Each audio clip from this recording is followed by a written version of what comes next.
Hello friends, જય હિન્દ જય ભારત સાથે સ્ટડી એજ્યુકેશન વિથ જીકે ચેનલમાં આપનું સ્વાગત છે. આજનો વિડીયો આવનારી તમામ પરીક્ષા જેવી કે રેવન્યુ તલાટી, સીસીઈ વગેરે જેવી પરીક્ષામાં ઉપયોગી થાય તેવા મેથ્સના ચેપ્ટર પર બનાવવામાં આવ્યો છે. આ ચેપ્ટર ભાગીદારીનું છે, તો વધારે ટાઈમ વેસ્ટ ન કરતા આ વિડીયો જોઈએ. તો મિત્રો, આજે આપણે ભાગીદારી ચેપ્ટરમાં જોશું કે ભાગીદારી શું છે, પાર્ટનરશિપ જે આપણે ચેપ્ટર આજે શીખવાના છીએ તેમાં શું છે, તેમાં કેવી રીતે હોય.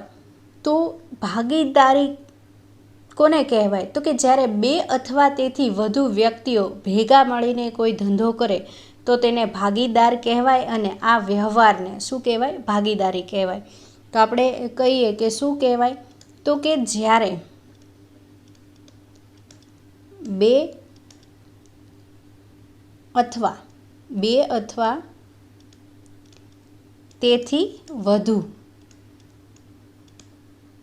શું હોય? વ્યક્તિઓ હોય, ભેગા મળીને કોઈ ધંધો કરે તો તેને શું કહેવાય? ભાગીદાર કહેવાય. અને આખા વ્યવહારને શું કહેવાય? ભાગીદારી કહેવાય.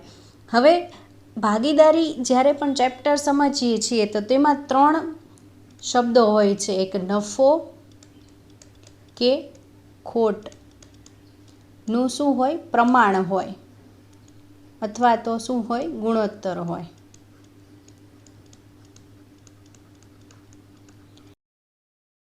બીજું શું હોય? તો કે મૂડી હોય. અને ત્રીજું શું હોય? તો કે સમય હોય. આ 3 ઉપર શું છે? તો કે આ આખું ભાગીદારી ચેપ્ટર છે તે તેના ઉપર ડિપેન્ડ છે.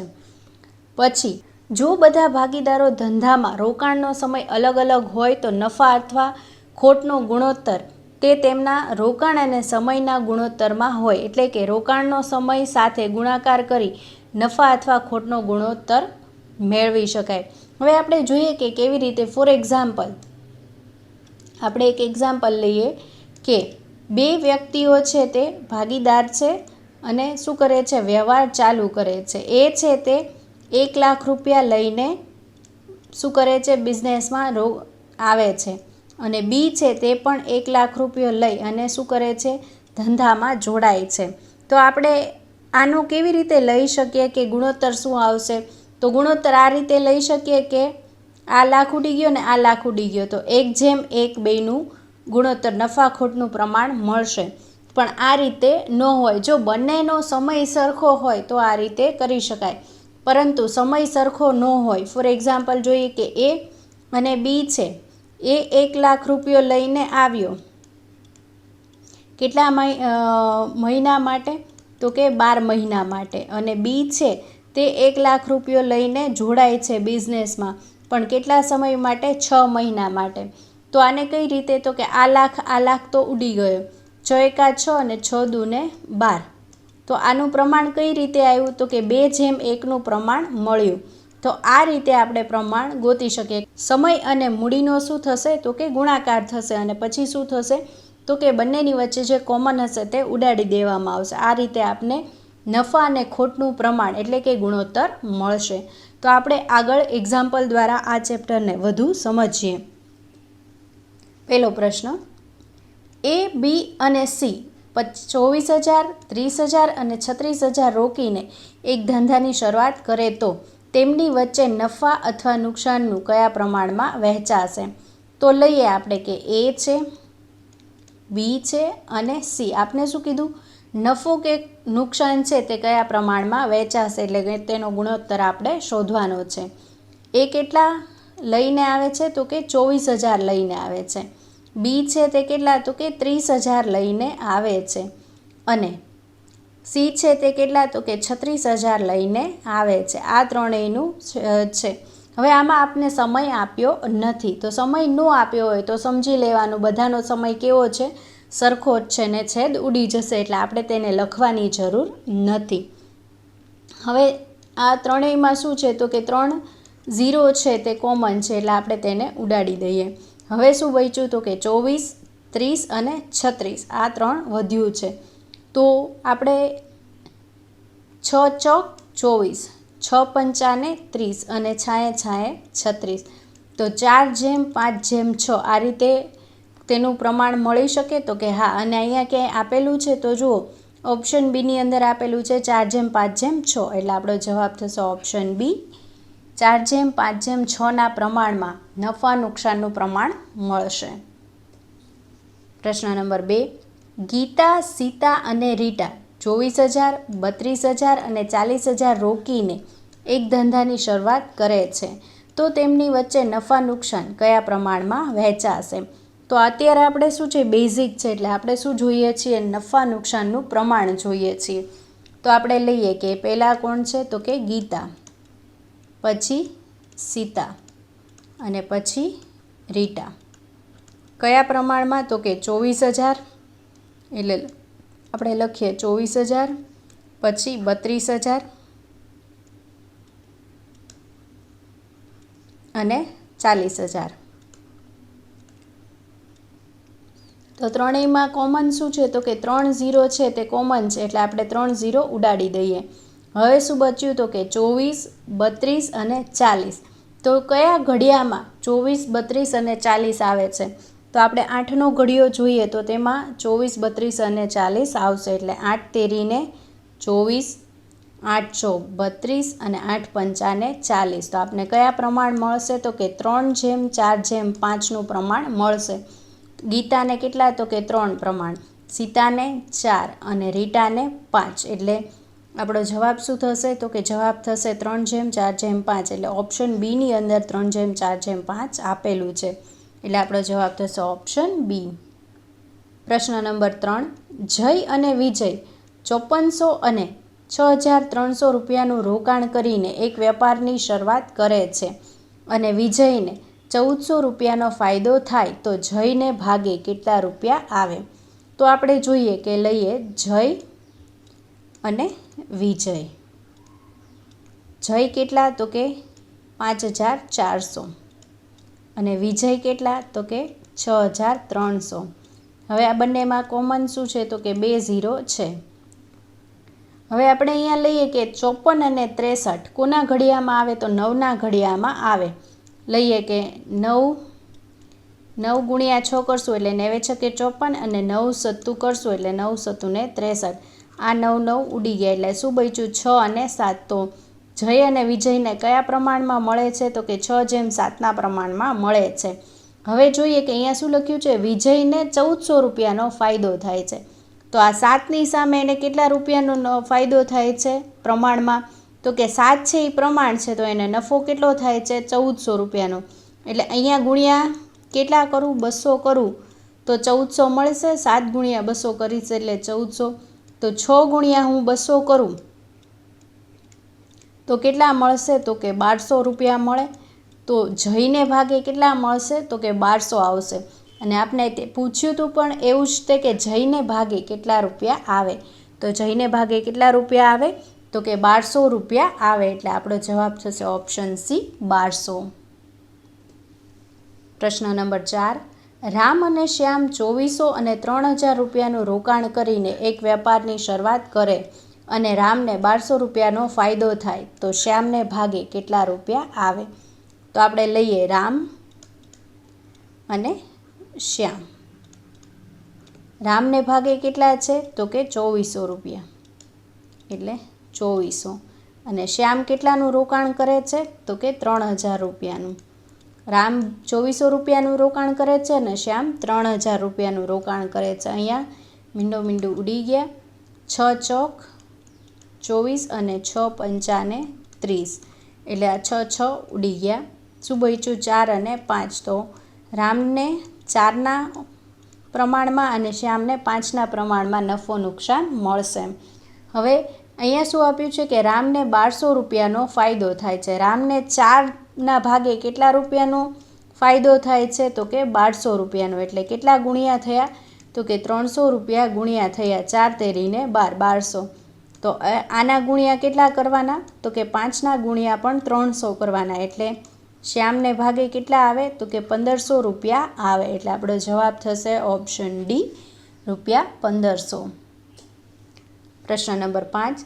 ગીતા, સીતા અને રીટા 10,000, 16,000 અને 24,000 રોકીને એક ધંધાની શરૂઆત કરે છે અને વર્ષના અંતે 12,500નો નફો થાય તો બધાના ભાગે કેટલા રૂપિયા આવે? તો પહેલાં આપણે શું જોયું કે પ્રમાણ શોધતા હતા. હવે શું છે તો કે આપને કંઈક નફો આપી દીધો છે, વર્ષના અંતે આટલો ટોટલ નફો થાય છે. હવે તે નફામાંથી કોને કેટલા રૂપિયા મળે છે તે આપણે શોધવાનું છે. તો જોઈએ આપણે કોણ છે? ગીતા, સીતા અને રીટા. ગીતા, સીતા અને રીટા. ગીતાને કેટલાય તો કે 10,000 રૂપિયા. ગીતાને 10,000 રૂપિયા. પછી કોણ છે? સીતા. સીતાને કેટલા છે તો કે 16,000 રૂપિયા મળે છે ભાગે, રોકે છે. અને રીટા કેટલા હજાર રૂપિયા રોકે છે તો કે 24,000 રૂપિયાનું રોકાણ કરે છે. હવે ત્રણેયમાં જુઓ તો 3 મીંડો છે તે કેવા છે? કોમન છે. હજી બે બધાની વચ્ચે કોમન છે. તો 5, 2 પંચાને 10 એટલે અહીંયા 5 લઉં છું. 8 દૂને 16 એટલે અહીંયા 8 લઉં છું. અને કેટલા? 12 દૂને 24 એટલે અહીંયા 12 લઉં છું. હવે આ ત્રણેયમાંથી કાંઈ કોમન નીકળતું નથી. તો હવે આ ત્રણેયનો ટોટલ કરીએ તો કેટલો મળે? તો કે 12 + 8 + 5 કરીએ તો આપને ટોટલ મળશે 25. તો 3નું પ્રમાણનો જો સરવાળો કરીએ તો કેટલો મળે છે? 25 મળે છે. હવે વર્ષના અંતે કેટલાનો નફો થયો? તો કે 12,500 રૂપિયાનો નફો થયો છે. કેટલો થયો વર્ષના અંતે? તો કે 12,500 રૂપિયાનો નફો થયો છે. અને ટોટલ આપને પ્રમાણ કેટલું મળ્યું? 3નું 25 મળ્યું. હવે જો આપણે અહીંયા ઉપર શું લીધું છે તો કે 3નો જે પણ વાર્ષિક નફો થયો છે તે લીધો. અને નીચે શું લીધું તો કે છેદમાં લીધું કે 3ને મળેલું પ્રમાણ, નફા નુકસાનનું પ્રમાણનો સરવાળો લીધો છે. 25 × 5 = 125. એટલે 1ના બરાબર કેટલા મળશે? તો કે 1 = 500. એક પ્રમાણ બરાબર કેટલા છે? 500 છે. તો બધાના લઈએ તો ગીતાને કેટલા છે? 5 છે. તો 5 × 500 કરશું એટલે કેટલા મળશે? 5 × 500 કરશું એટલે તો કે 2500 મળશે. પછી સીતા છે તો 8 પંચાને 40 કેટલા મળશે? 4,000 રૂપિયા. અને 12 પંચાને 60 તો કેટલા મળશે? રીટાને 6,000. ટોટલ કરીએ કે 6 ને 4 10 ને 2500 કેટલા થશે? 12,500. તો ટોટલ આપને અહીંયા નફો પણ મળી ગયો કે એટલો હતો. તો ગીતાને કેટલા મળશે? 2,500, સીતાને મળશે 4,000 અને રીટાને મળશે 6,000. તો અહીંયા ક્યાં આપેલું છે? ઓપ્શન એમાં આપેલું છે 2500, 4,000 અને 6,000. એટલે આપણો જવાબ થશે ઓપ્શન એ. પ્રશ્ન નંબર 6. રામ અને શ્યામ અનુક્રમે 60,000 અને 72,000 રૂપિયા અનુક્રમે 8 મહિના અને 10 મહિના માટે રોકે છે. તેમના વચ્ચે નફા નુકસાન કયા પ્રમાણમાં વહેંચાશે? તો આપણે લઈએ કે અહીંયા કોણ છે? રામ અને શ્યામ. રામ કેટલા લઈને આવે છે? તો કે 60,000 રૂપિયા લઈને ધંધાની શરૂઆત કરે છે. અને શ્યામ કેટલા લઈને આવે છે? તો કે 72,000 રૂપિયા લઈને ધંધાની શરૂઆત કરે છે. હવે લઈએ કે કોણ? તો કે અનુક્રમે 8 મહિના એટલે કોણ? 8 મહિના તો કે રામ 8 મહિના માટે અને શ્યામ કેટલા? તો કે 10 મહિના માટે રોકે છે. તો શ્યામ કેટલા મહિના માટે? 10 મહિના માટે રોકે છે. બંનેમાં આ 0, 0, 3 કોમન છે એ ઉડાડી દઈએ છીએ.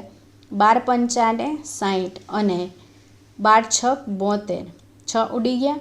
હજી 5 દૂને 10 અહીંયા 2 વધ્યા. હવે અહીંયા કેટલા છે? તો કે 2 છે. તો હજી અહીંયા લઉં કે આ 2 ઉડી ગયા તો અહીંયા વધ્યા 4. હજી 2 લઉં તો અહીંયા રહેશે 2 અને અહીંયા રહેશે 3. તો રામ અને શ્યામનું પ્રમાણ કેટલું મળ્યું? તો કે 2:3નું પ્રમાણ મળ્યું.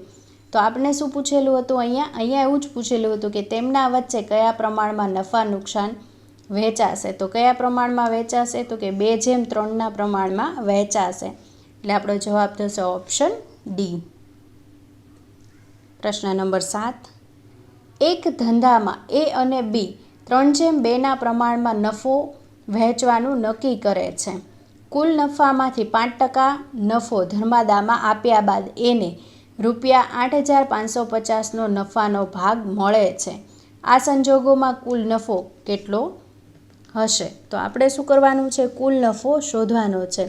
તો હવે જોઈએ કે આમાં આપણે શું કરશું તો કે ઓપ્શન પરથી જવાબ શોધવાની ટ્રાય કરશું.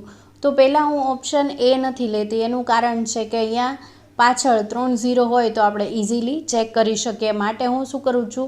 ઓપ્શન બીને પહેલાં લઉં છું. તો ઓપ્શન બીને લઈએ તો અહીંયા શું કીધું છે કે તેમના વચ્ચે 3:2ના પ્રમાણમાં નફો વહેંચવાનું નક્કી કરે છે ને કુલ નફામાંથી શું કરે છે? 5% નફો ધર્માદામાં આપી દે છે. એટલે આપણે 15,000ના શું કરવા પડશે? 5% કરશું. તો 15,000ના 5% કેવી રીતે મળે?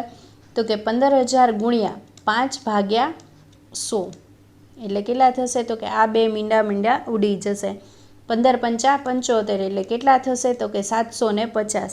750 શું કરી દઈશું? તો કે આપણે 15,000માંથી 750 માઇનસ કરી દઈશું. એટલે કેટલા મળશે આપને? તો કે 14,250 રૂપિયા મળશે.